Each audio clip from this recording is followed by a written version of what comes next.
Sally Daniels. Alors, nous, en fait, on va te présenter les justifications de notre scénario numéro 1, qui était des bonnes interventions.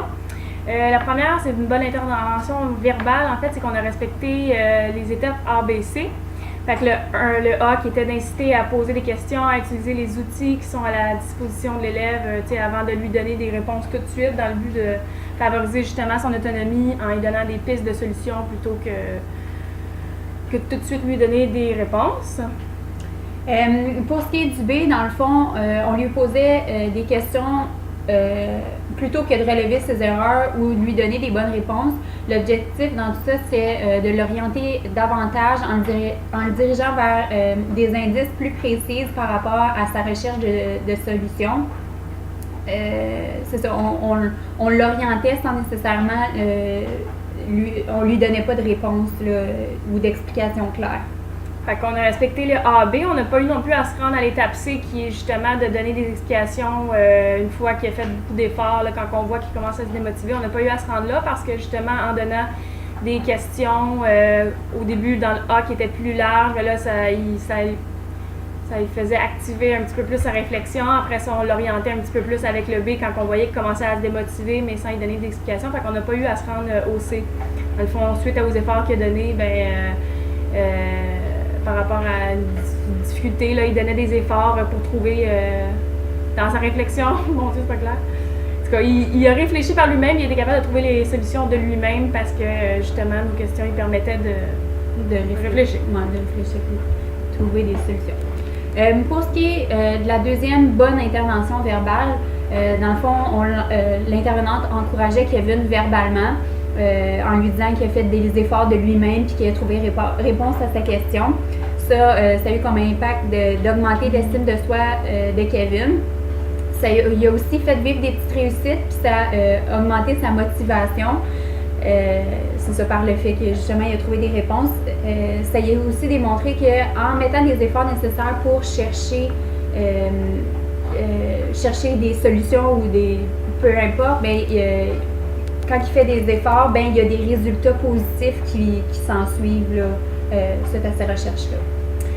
Puis la troisième intervention verbale, c'était dans le fond de démontrer de l'empathie, mais au niveau verbal. Fait que, tu sais, on reflétait à Kevin, tu sais, c'est difficile, hein, on lui montrait qu'on comprenait que pour lui c'était difficile. Puis ça a eu comme impact de démontrer justement à Kevin qu'on respecte ses limites. Puis ça favorise aussi une relation de respect et de confiance entre l'élève et l'intervenant. Ça va éviter de créer une relation qui va être basée sur la supériorité versus lui qui a de la misère. Puis ça favorise aussi un climat d'ouverture pour Kevin. Là. Puis, il ne va pas hésiter à, si jamais il est dans le besoin, de lever la main. Fait que, ça le garde motivé aussi là, au niveau de la tâche.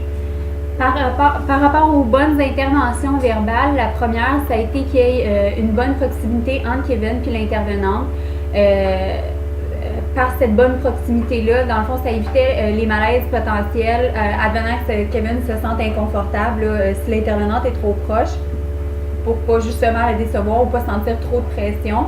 Puis d'un autre côté, vu que l'intervenante était quand même, était pas proche, mais n'était pas trop loin, ça installe une proximité adéquate pour offrir du support là, à l'élève. C'est ça. Il n'y a pas de malaise, il n'est pas dans sa bulle, mais en même temps, il n'est pas super loin, fait qu'il ne se sent pas comme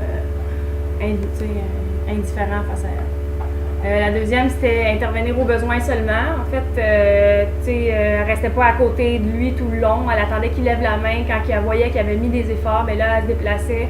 Elle allait, c'est ça, lorsqu'il demande de l'aide ou qu'il montrait de la démotivation, elle s'approchait. Mais sinon, tant qu'il fournissait des efforts, elle ne restait pas à côté de lui. Ça va permettre, en fait, à l'élève, justement, ça permet de ne pas mettre l'élève tout de suite en échec si elle reste à côté puis qu'il se sent peut-être dévalorisé au sens où s'il n'a pas demandé de l'aide, c'est qu'il est encore dans l'étape de recherche de solutions. Fait que l'intervenant il démontre que il fait confiance en les capacités de Kevin puis qu'il laisse utiliser les ressources qui sont à sa disposition pour faire face à ces difficultés-là de lui-même. Fait que pour ce qui est de la troisième intervention non verbale, l'intervenante avait un non-verbal empathique. Par non-verbal empathique, ce qu'on veut dire, c'est que l'intervenante démontrait de l'enthousiasme, puis elle était enjouée dans son non-verbal, dans le sens qu'elle n'était pas toute amorphe, puis elle ne répondait pas, elle venait pas vers Kevin d'un pas mou, là, elle était décidée et tout ça. On peut faire le lien avec un modèle pro-social pour Kevin. L'intervenante démontrait l'attitude positive à avoir face aux difficultés, en étant calme, en étant... Ce qu'elle dégageait, là, son non-verbal. C'est ça.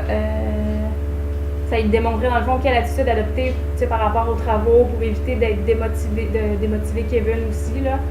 Le fait d'avoir aussi une belle relation avec son intervenante, s'il sent qu'il est bien avec elle puis qu'elle ne crée pas une source de stress aussi, ça peut augmenter la source de motivation puis rendre de manière générale la tâche plus agréable. C'est ça. Fait que ça favorisait aussi le lien, juste par une attitude d'ouverture ou de fermeture, ça favorise le lien entre les deux personnes. Fait que avoir cette attitude-là non verbale, ça favorisait le lien entre l'intervenante et Kevin.